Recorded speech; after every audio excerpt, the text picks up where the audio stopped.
Now, coming over to the economic side of the India-US relationship. So, what are the takeaways that you are probably taking along with you after meeting Mr. Modi? Especially when there are discussions going on with the US Immigration Bill, there are discussions going on. Gujarat model as a success story. So, how do you look at your trip, your takeaways from this perspective? Well, as I mentioned, the United States government is debating an immigration bill. The bill that passed the United States Senate is of great concern to those of us who value the large number of Indian citizens who are working in the United States, many of them highly educated, many of them contributed in great ways to our economy, and many of them earning a good living and bringing much of that earnings back to the Indian economy.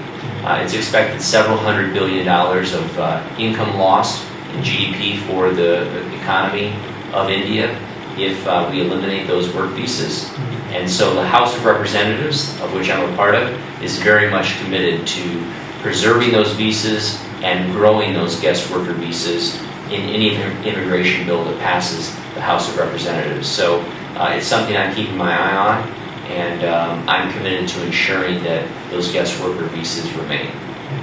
Now, coming over to, there are some voices raised in the US also from Niappi Business Council, for example.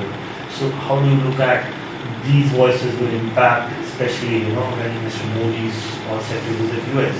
So what kind of echo would that create? Because there is an echo in India on these issues as well.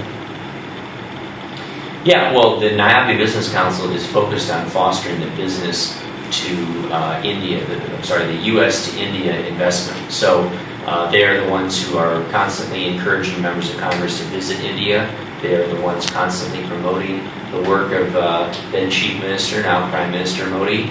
And so I think the message they would say is probably the same message I would say, which is India is open for business.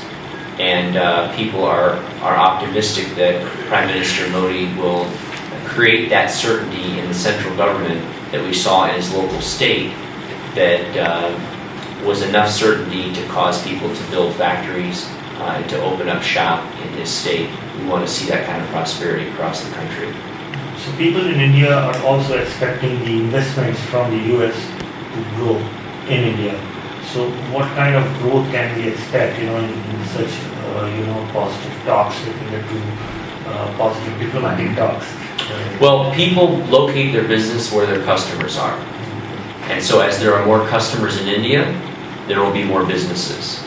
And in order for there to be more customers, people have to be moving up the economic ladder and be able to buy goods and services. And in order for that to happen, basic human needs need to be met. So when India addresses its basic human needs, and more of its 1.3 billion people are able to become middle class and upper middle class, then more goods and services will be consumed, and more businesses will have to locate here to meet the needs of those consumers. Thank you very much. All right. Thank you.